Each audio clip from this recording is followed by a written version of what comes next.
Welcome to The Explainer. I am so incredibly glad you're here today because we are about to unpack a story that honestly completely defies all mathematical odds.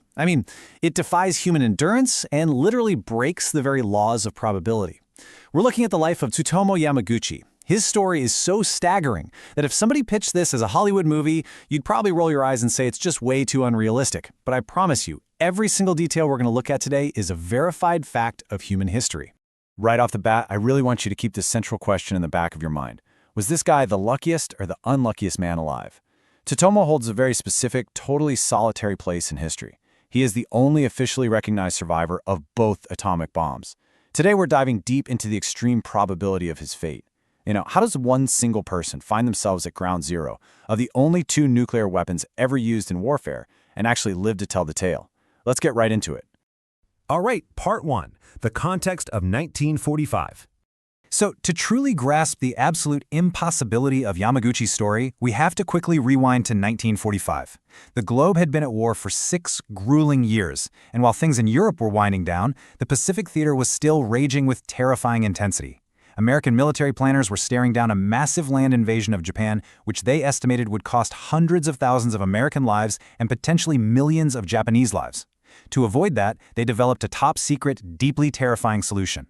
Which brings us to this staggering number, 130,000.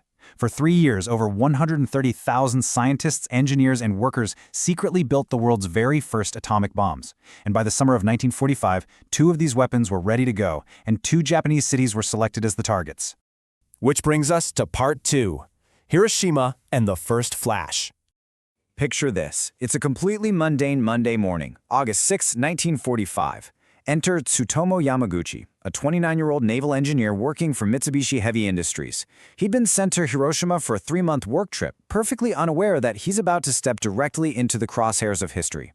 And I want you to look at how tiny, ordinary decisions can completely dictate a human life. Step 1, his work trip is done. August 6 is literally his last day in town before heading home. Step 2, he's walking to the train station and realizes, oh man, I forgot my travel permit. Step 3, he turns around to go back to the office and grab it. That is it. One tiny, annoying moment of forgetfulness, but that single everyday decision locked him right into the path of the little boy uranium bomb dropped by the Enola Gay at exactly 8:15 a.m. The sheer sensory data of this blast is almost impossible for our brains to comprehend. But this number paints a pretty stark picture. 7,000 degrees Fahrenheit. The explosion was the equivalent of 15,000 tons of TNT. The center of the blast was, quite literally, hotter than the surface of the sun. 80,000 people were killed instantly. Within a 1-mile radius, almost nothing survived. Now, the absolutely crucial detail to remember here is the number 3. Yamaguchi was exactly 3 kilometers away from the epicenter. The shockwave blew him completely off his feet.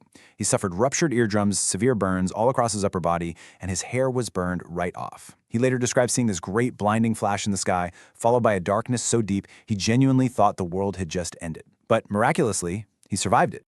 Let's look at part 3, the train to Nagasaki. So Yamaguchi spends the night huddled in an air raid shelter, surrounded by absolute unimaginable devastation.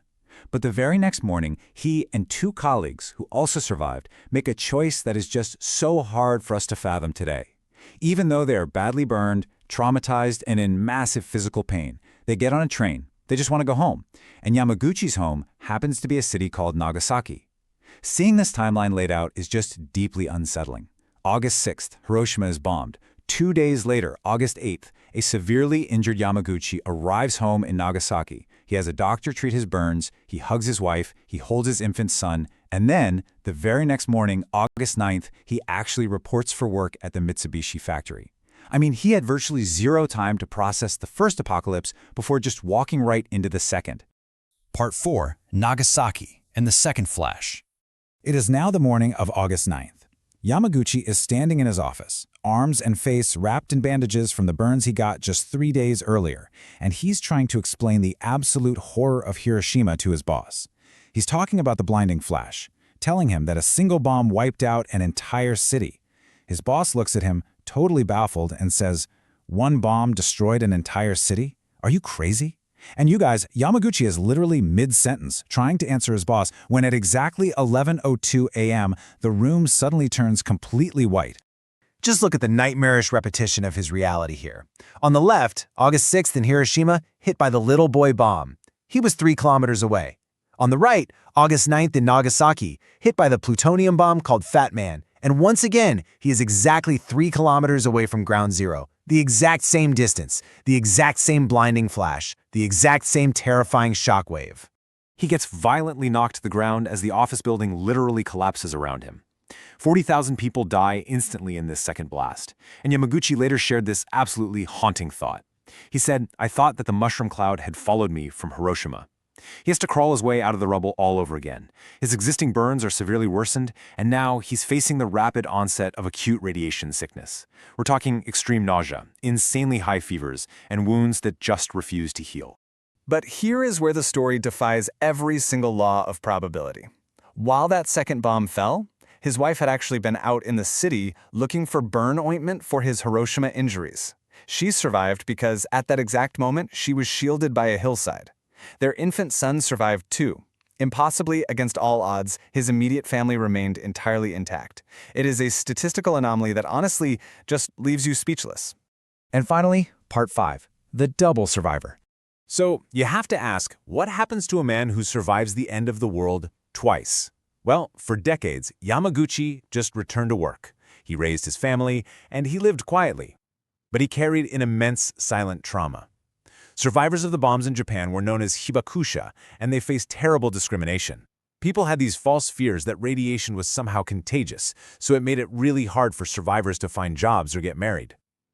Yamaguchi eventually lost his hearing completely and battled heavy radiation-related health issues his whole life. He kept his pain private for nearly 60 years. But in 2004, a profound tragedy shifted his entire perspective. His daughter passed away from cancer, an illness that was very likely linked to the radiation exposure. Her passing was the catalyst. It pushed him to finally break his decades of silence. He realized he just couldn't keep this history to himself anymore. He started giving interviews. He even testified before the United Nations. And this quote perfectly captures his vital message to humanity. Nuclear weapons are the absolute evil of this earth. I want the world to know what happens when they are used, not from textbooks, but from the mouth of someone who was there. Twice. Hearing a first-hand account like that, it brings a heavy, undeniable weight to human history that simply cannot be replicated by a textbook. And his fierce advocacy actually led to a massive historical milestone. In 2009, the Japanese government officially recognized Tsutomu Yamaguchi as a Niju hibakusha, which translates to a double bomb survivor. Now, historians estimate there were probably around 70 people who survived both the Hiroshima and Nagasaki bombings, but Yamaguchi was the very first and remains the only person to ever be officially recognized with this specific designation. And that brings us to our final astounding number, 93. Despite enduring 2 atomic blasts at point-blank range, despite decades of extreme radiation illness and fighting cancer, Tsutomu Yamaguchi peacefully passed away in his sleep in 2010, at the age of 93. I mean, think about that. He outlived the empire that started the war. He outlived the men who dropped the bombs. He outlived the entire machinery of the conflict that tried to destroy him. Which leaves us right back where we started, looking at a really tough question. Was Yamaguchi's survival a miracle? Or was it just impossible luck? Seriously, think about it. A guy forgets a piece of paper, he hops on a train, he stubbornly shows up to work.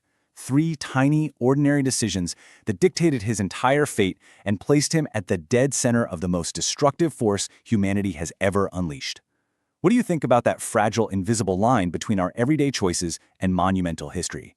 Take a second to reflect on that, and I'd love for you to share your thoughts. Thank you so much for joining me on this explainer today, and remember to always keep questioning the history around you.